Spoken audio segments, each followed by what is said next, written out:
Hai teman-teman semua, mari kita pelajari tentang unsur-unsur aljabar.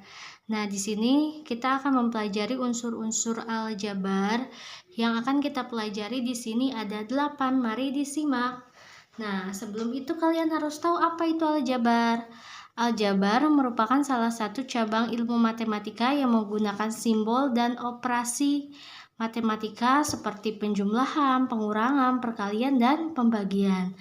Kalian nanti bisa menyelesaikan soal-soal yang ada di aljabar kalau kalian sudah paham tentang unsur-unsur di aljabar. Oke, kita ke unsur yang pertama, yaitu yang pertama unsurnya adalah suku. Suku pada bentuk aljabar dipisahkan oleh satu operasi jumlah atau selisih. Yaitu selisih itu apa? Nama lainnya yaitu pengurangan. Contohnya 3x kuadrat dikurangi 14x dikurangi 8. Nah, karena di sini tanda pemisahnya ada 2, otomatis sukunya ada 3. Kalau tanda pemisahnya ada 4, maka sukunya ada berapa? Ya, betul, ada 5. Kalau tanda pemisahnya ada 1, maka sukunya ada 2. Nah, ini kalau yang 37Y ini memiliki satu suku. Kalau yang 2 suku bagaimana? Misalkan 4Y ditambah 3. Maka ini mempunyai 2 suku. Suku pertama yaitu 4Y, suku kedua yaitu positif 3. Misalkan dia punya 4 tanda pemisah. 2Y dikurangi 3x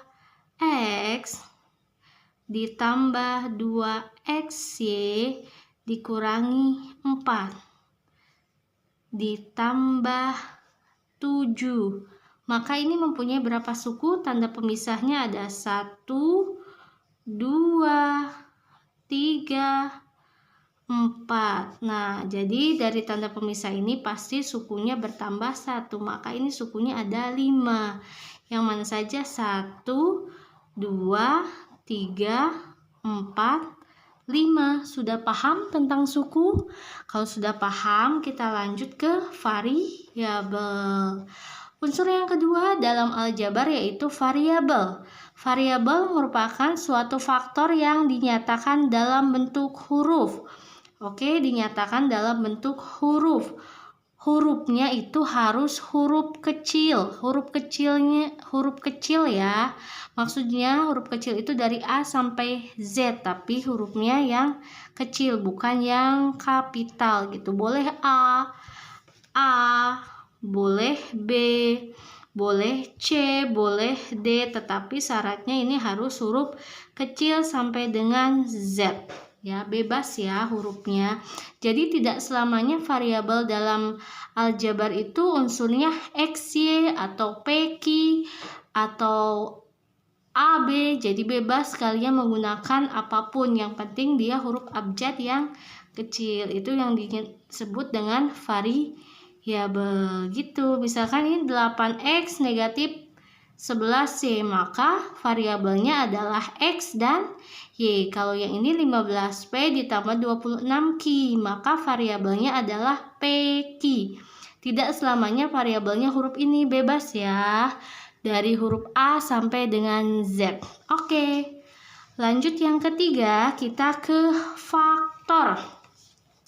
Faktor pada bentuk aljabar merupakan pengali-pengali pada suku. Jadi ini pengalinya nih, ini kayak tidak ada tanda ya, tapi ini sebenarnya tanda perkalian. Bentuk aljabar 7AB, ini artinya 7 dikali A dikali B, maka 7AB disebut dengan faktor. Bentuk aljabar 2PQ sama dengan, ini artinya 2 dikali P dikali Q, maka 2PQ itu disebut dengan faktor. Jadi seluruh angka nih, misalkan yang ini berarti pengalinya ada 1, 3 kali X, maka 3 dan X itu disebut dengan faktor. Lanjut kita ke koefisien. Koefisien pada bentuk aljabar merupakan pengali dari satu variabel. Nah, koefisien ya. Misalkan bentuk aljabarnya 4x kuadrat Y, maka koefisien Y adalah 4x kuadrat. Jadi pengalinya gitu. Dan koefisien x kuadrat adalah 4Y. Nah, bentuk aljabar 6xy pangkat 3, maka x itu koefisien x adalah 6y pangkat 3 dan koefisien y pangkat 3 adalah 6x. Misalkan saya kasih contoh 2a kuadrat by, maka ini koefisien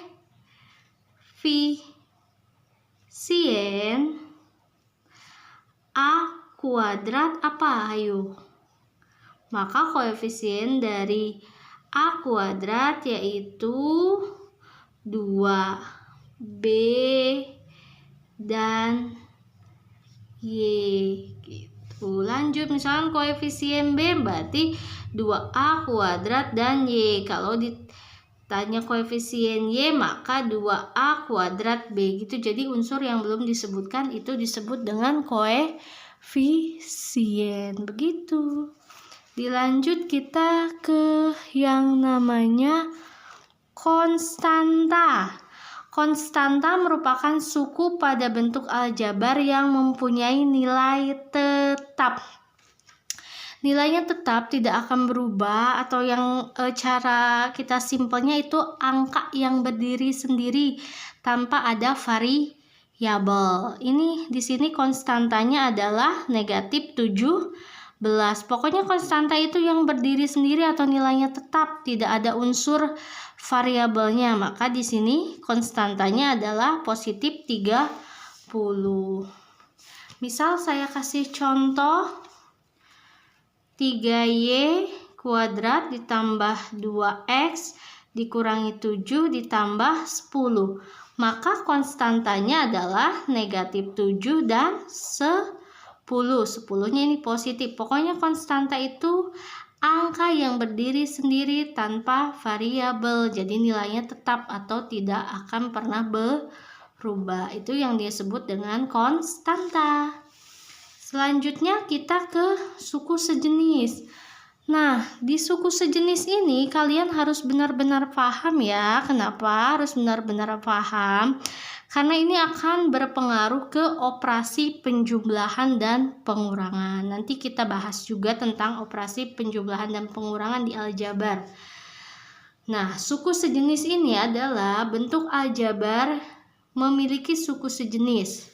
Suku-suku pada bentuk aljabar yang memiliki variabel dan pangkat yang sama. Jadi suku sejenis itu variabelnya sama dan pangkatnya juga sama gitu. Nah, Bu, gimana kalau variabelnya sama tetapi pangkatnya berbeda, disebut suku sejenis? Tidak, dia tidak sejenis. Jadi suku sejenis ini harus memenuhi dua syarat, yaitu variabel dan pangkat yang sama. Oke, kita kasih contoh ya.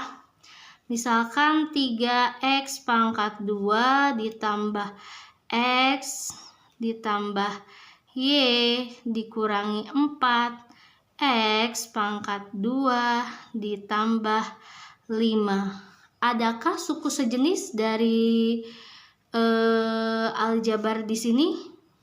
Kita fokus ke variabel dan pangkatnya. Oke, variabel x kuadrat yang pertama 3x kuadrat. Kita fokus ke x kuadratnya aja atau x pangkat 2. Ada nggak di sini x pangkat 2? Ada di sini ya.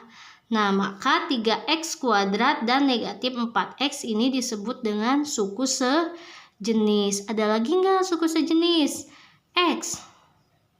Ada lagi yang nilainya x? Tidak ada, berarti x tidak ada suku sejenisnya. Y ada? Tidak ada. Ini termasuknya konstanta. Ya, nanti kalau konstanta juga bisa di jumlahkan ya. Di penjumlahan nanti dan di pengurangan akan kita bahas. Nah, walaupun ini sama-sama X, ini tidak bisa dikatakan suku sejenis. Kenapa? Karena pangkatnya berbeda. Kalau yang ini pangkat 2, kalau yang ini kalau tidak ditulis pangkatnya berapa? Pangkat 1. Jadi ingat, kalau suku sejenis adalah yang memiliki variabel dan pangkat yang sama. Oke, paham tentang suku sejenis? Oke, mari kita lanjut ke suku tak sejenis. Suku tak sejenis yaitu kebalikan dari suku sejenis gitu ya. Jika ada suku yang memiliki variabel dan pangkat yang berbeda, itu dinamakan dengan suku tak sejenis. Oke. Di sini ada 2x pangkat 2 dikurangi 2x. Ini disebut dengan suku tak sejenis. Ini juga nih, ini tak sejenis ya, ketiga-tiganya gitu. Jadi berbeda gitu. Bisa pangkatnya berbeda, bisa variabelnya berbeda. Jadi variabel dan pangkatnya tidak sama begitu. Itu disebut dengan suku tak sejenis. Kalau ini 2x kuadrat dengan 2x, ini variabelnya sama, pangkatnya tidak sama, maka ini disebut suku tak sejenis. Kalau yang ini bertiga, ini tidak sama ya. 2x pangkat 3 tidak sejenis dengan 4y dan 16y kuadrat. Gitu. Jadi kalau suku tak sejenis tidak sama. Bisa pangkatnya saja, bisa kedua-duanya, variabel dan pangkat. Itu unsur bentuk aljabar. Satu lagi yaitu terkait dengan derajat. Oke, derajat itu adalah derajat pada bentuk aljabar dapat ditentukan dengan mengamati pangkat yang paling tinggi pada variabel-variabel yang ada pada bentuk aljabar. Oke, nih kalau gini ya. Nih kalau gini berarti ini pangkatnya pangkat 1. Kalau pangkat 1 itu tidak ditulis, berbeda dengan pangkat 2 atau pangkat 3. Ininya ditulis ya. Ini yang disebut dengan derajat. Yaitu derajat itu adalah pangkat yang paling tinggi dari suatu aljabar gitu. Itu yang disebut dengan derajat. Kalau ada yang belum dipahami tentang unsur-unsur aljabar, boleh ditanyakan di kolom komentar. Terima kasih.